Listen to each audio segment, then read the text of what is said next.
So far, every new season of Foundation has started with a significant time jump. 138 years passed between seasons 1 and 2, and Gale's voiceover that opens season 3 reminds us of the second Foundation's plan at the end of season 2, to use cryo sleep to have her wake up 152 years in the future so that she can confront the Mule. Having the new season start there sets the stage for the introduction of a wide variety of new characters, while also reinforcing one of the show's biggest strengths: the recurring characters who remain consistent as the story unfolds over time. Sure, on the Dynasty side, there are minor differences regarding the new batch of Cleon the First exponents, but things still feel seamless since we met several of them by this point in the story. Gale is still Gale, Vault Harry is still taking a hands-off approach to guiding the Foundation from inside the vault on New Terminus, and Psychohistory's predictions of the fall of the Galactic Empire have been supported by the shifts in the galaxy that took place between seasons. Empire now only controls a measly 6,342 planets, while the Foundation has upped its number to 800. Their influence is expanding from the outer rim to the middle band.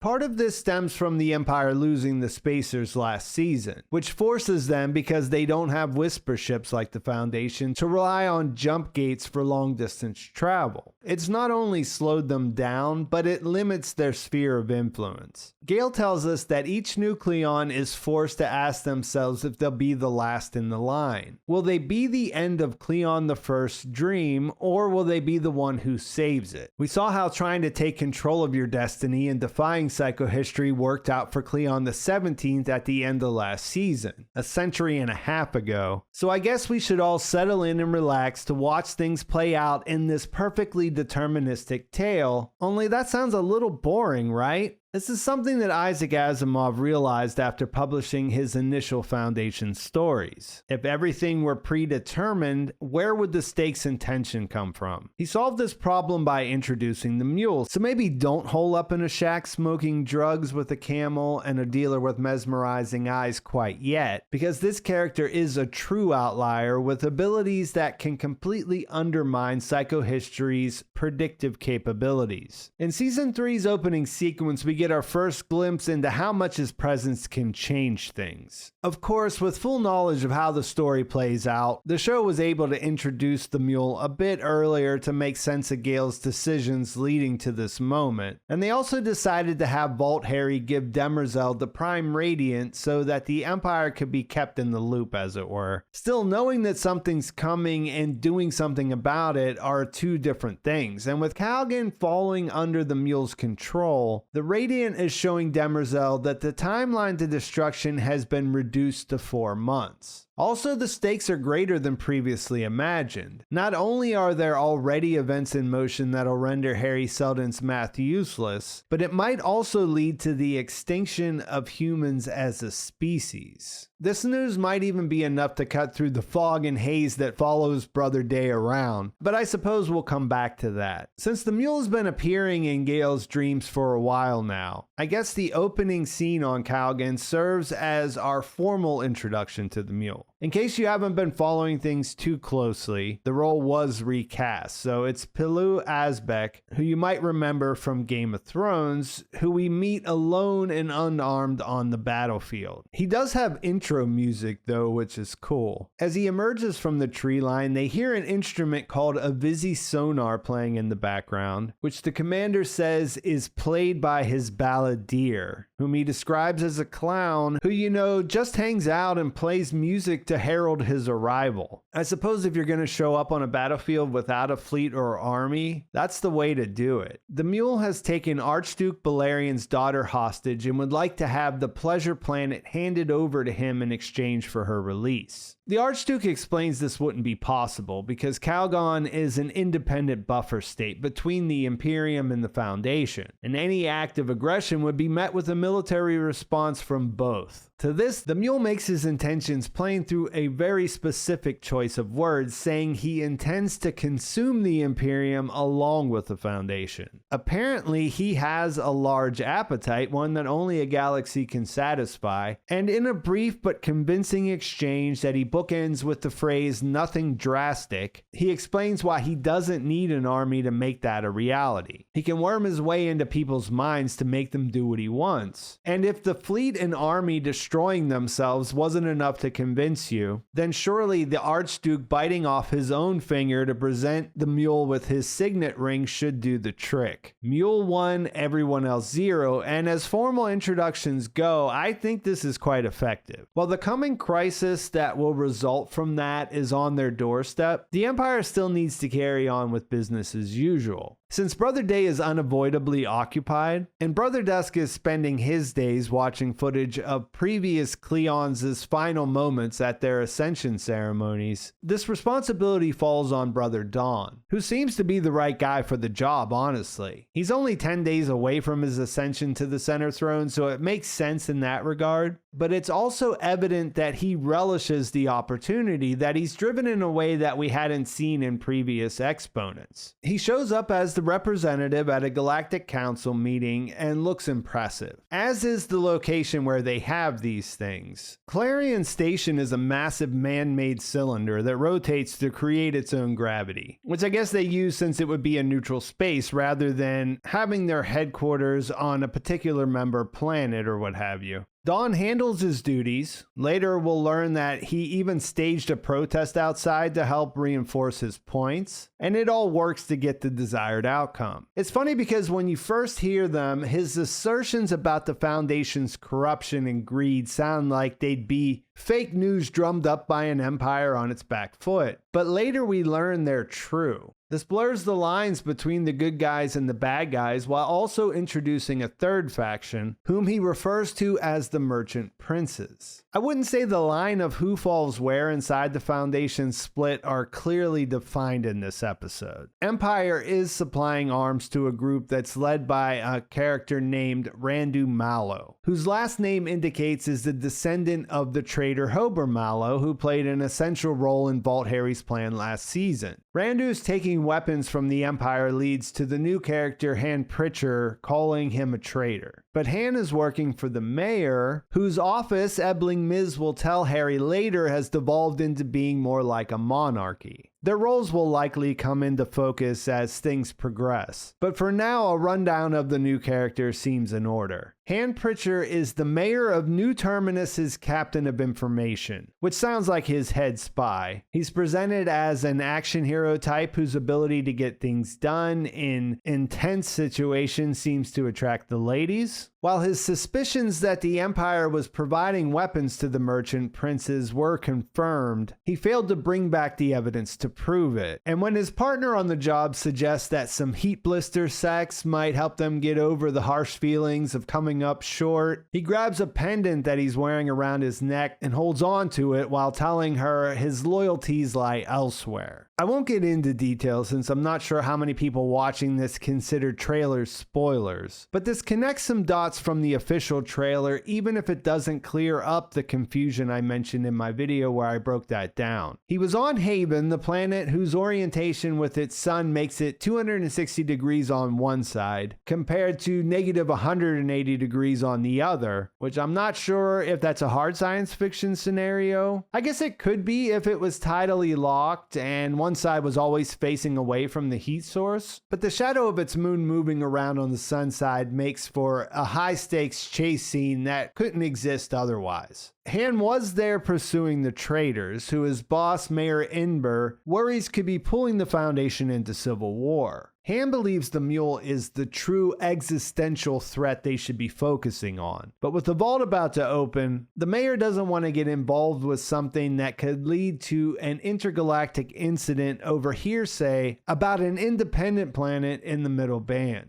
In a short scene, we get a sense of what Ebling meant when he referred to the mayors as little lords. We don't learn much, but the mayor seems to represent what Ignis Harry explained to Salvor last season. If left unchecked, the First Foundation would eventually become something like the Empire. We see more of this when Ambassador Quent visits Terminus, where she seems right at home trading jabs with Brother Dusk. Besides Han, who might have more going on than meets the eye, Dr. Ebling Mis appears to be the other Foundationer who is dedicated to the larger project of recreating society so that the Dark Ages Harry predicted can be shortened. If he looks familiar, that's because the actor appeared playing a different role in the first episode of the series. After he nulls the null field, which according to Harry is something no one has ever been able to do before, he explains that he's a descendant of Prosecutor Xylus, who helped get Seldon exiled under Cleon XII's rule. Since I've already mentioned Game of Thrones, I should add that he also played Doran Martell in the show. And while we're back on the topic, the presider at the Galactic Council, who Dawn subtly threatens with Sirio Farrell, Arya's water dancing instructor from GOT as well. Ebling describes himself as Harry's biographer and a self-taught psychohistorian who believes he is the man best suited to assist in the upcoming manifestation. His work on the null field earns him an audience and a trip inside the vault, where Harry mostly disregards the things he says. He confirms that the Foundation has moved past its religious phase, succeeded by an ever-expanding worship of trade. Additionally, the split between the merchant princes and the ruling elite, which is when Ebling mentions that it's starting to resemble a monarchy. He makes the point that the Foundation has become comfortable and wonders if they're still capable of facing the coming crisis, which he thinks is the traitors. Harry can't confirm or deny this, and Ebling understands it would corrupt the system.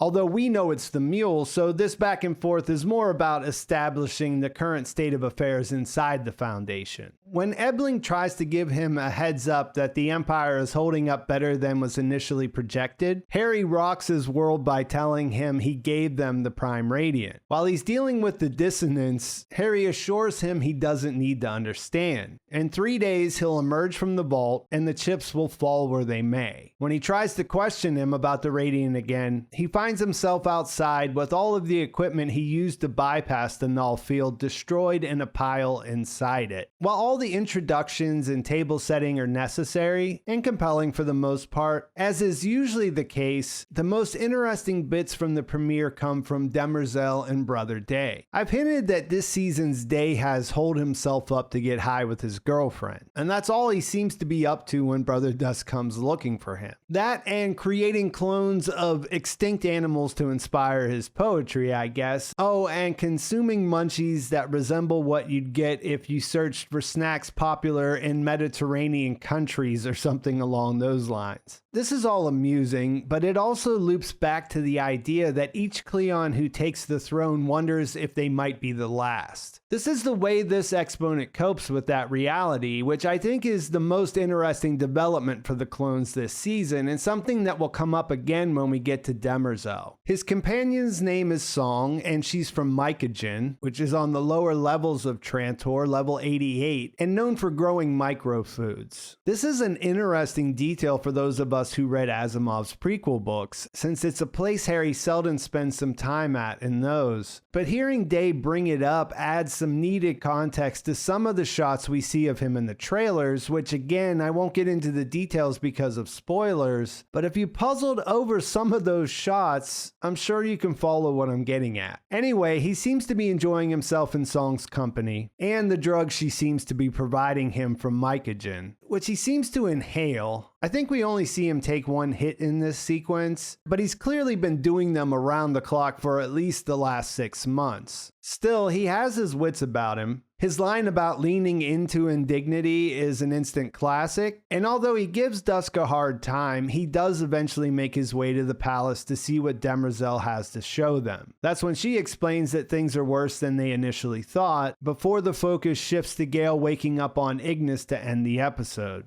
Demerzel's talking about the end of civilization, and specifically the extinction of humanity has added weight because of her scene with the first luminous Zephyr she worked hard to get installed on Trantor. For a fun casting fact, the actor who portrays her is the real-life daughter of the actor who played the Archduke in the opening Mule sequence. This is set up as a situation similar to the one the Cleons have at Gossamer Court, where Demerzel can go through a process of unburdening in the grove on the Imperial Palace grounds, and then wipe the Zephyr's memory so that she can't carry their conversation with her when she leaves. When she returns, the memories will be restored for their following conversation, but then wiped again. She's basically doing the opposite of what Day is doing with Song. In her case, the extra precautions seem necessary, since the first bombshell she drops is that she's a positronic robot rather than a human. By itself, that might not seem like a big deal since Queen Sereth figured it out last season, but when she starts to get into the specifics of her situation, and you take into account that her kind is otherwise banned in the current Imperium, as in she's the last remaining robot that we've seen so far, well, just think about how Dusk 16 and Rue's story ended last season. As someone who's read all of the Foundation and Robot series books, some exciting details stand out here that I can't get into without spoiling things. What's nice about this scene is that it works even if you haven't read them, because she delivers a great explanation of the laws of robotics. While these concepts are familiar to most people and I've discussed them in previous videos, I believe a brief overview is still warranted here. As Demerzel explains to Zephyr Varellis, the first law of robotics coincides with the primary concern of anyone who creates artificial life, that their creation can't hurt them. The first law is that a robot can't injure a human being or allow harm to come to them through inaction. With that out of the way, the next most important thing is for robots to follow their orders. So the second law is that a robot must do that unless the order conflicts with the first law. In other words, you can't order a robot to harm a human. The third and final law, as Asimov initially introduced them, was that robots must protect themselves as long as that didn't conflict with the other laws. So the laws are relatively straightforward and not particularly groundbreaking, but the way they're put together and structured around conflicts creates a ton of interesting scenarios to contemplate. That's essentially what all the original robot short stories are about. This becomes even more interesting when you introduce the Zeroth Law, and to the show's credit, Demerzel's current situation due to Cleon's additional law to serve the Empire. The Zeroth Law supersedes the other three and adds that no machine may harm humanity, or through inaction allow humanity to come to harm. While there are many ways to stress the original three laws, determining whether something would harm humanity as a whole is much more complicated than harming an individual human. As Demerzel states here, some robots couldn't metabolize this new programming, but those that could realized it would take something drastic to ensure humanity's survival. It turns out we're not great at helping in this endeavor. She says we seem to want extinction, and they couldn't let that happen, not even through inaction, which brings us back to what she tells the exponents at the end.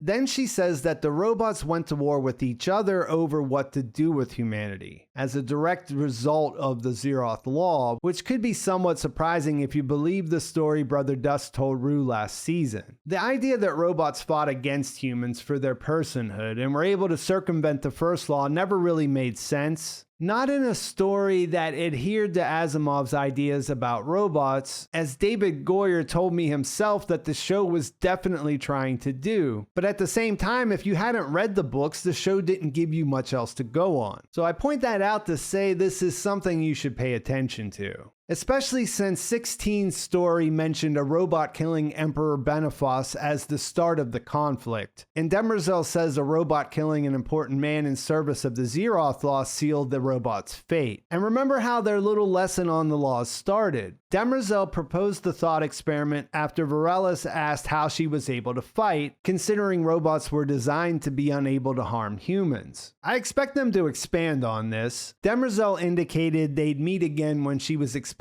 the memory wipe, and only scratched the surface concerning the Zeroth Law and how Cleon's law and the conflicts inherent in that drive her decisions. For now, we have some interesting backstory about the war and the location where they meet, which is something Harry mentioned to Gale back in the second episode of the series when they were talking by the apple trees on the Deliverance. The tree they sit by for the unburdening is the last one left from an orchard where humans who supported the robots were executed. The apples are poisonous poisonous to people and have a golden color because so many robots were destroyed there that liquid iridium from their bodies seeped into the soil and contaminated it. Beyond the big picture stuff, we find out that the reason Demerzel is going through with the unburdening now is because of the Prime Radiant. It's like the apple she can't eat. For years it's been showing her the fall of the Empire she's bound to protect, causing her to live in paradox. So why did Harry give it to her? She reckons it's because knowing the end of the Empire is one thing, but holding it in your hands is another. It's indisputable on some level, but even that hasn't changed her directive. She still loves the Cleons and can't do anything about it, which leaves her with the question of what she'll do when their dynasty inevitably ends. Luminism is about rebirth, but what does that mean for a construct that doesn't die? What happens when she outlives her programming? It's hard to say, and they leave things with her confessing that she doesn't know who she is without Empire. Overall, I'd say this was a fine way to start a new season. The Mule stuff is tricky because he's a character people have been talking about since he was first introduced back in the 1940s. The show's taking their turn with it, but I think they crafted something viewers can get into. Asbæk seems to take to the role, which is a relief if, like me, you didn't love the development of his Game of Thrones character as time went on. I wouldn't necessarily put the blame for that on him. I enjoyed seeing Dawn being decisive, and having him be the one to lean on this season should mix things up a bit for a welcome change. Having this playing out right before his ascension, with only 10 days to go, puts them in a spot where they have to just stick with the actor for the whole season, since it would seem a little silly for them to switch on the day of his ascension. To me, it seemed like Cassian Bilton was channeling Lee Pace in his performance, while he was channeling the dude from The Big Lebowski in his. All he really needed was the jellies. The mention of mycogen and the lower levels could lead to some adventures, since regardless of Day's current arrangement, you'd imagine since they're all the same man discounting the effects of the genetic drift, his story will take some turns before the season ends. The show has always looked good, but somehow this season seems to look even better. Most of the new characters they introduced do exist in the books, but if the previous seasons are any indication, trying to pin down how their stories will change is somewhat of a fool's errand. I like how they're handling the Foundation's evolution, and I'm curious to see what Gale will experience when she wakes up on Ignis in the next episode, and I think that's a great place to leave things. Please like this video if you enjoyed it, please subscribe to my channel if you haven't already, and thanks for watching. I'll talk to you soon.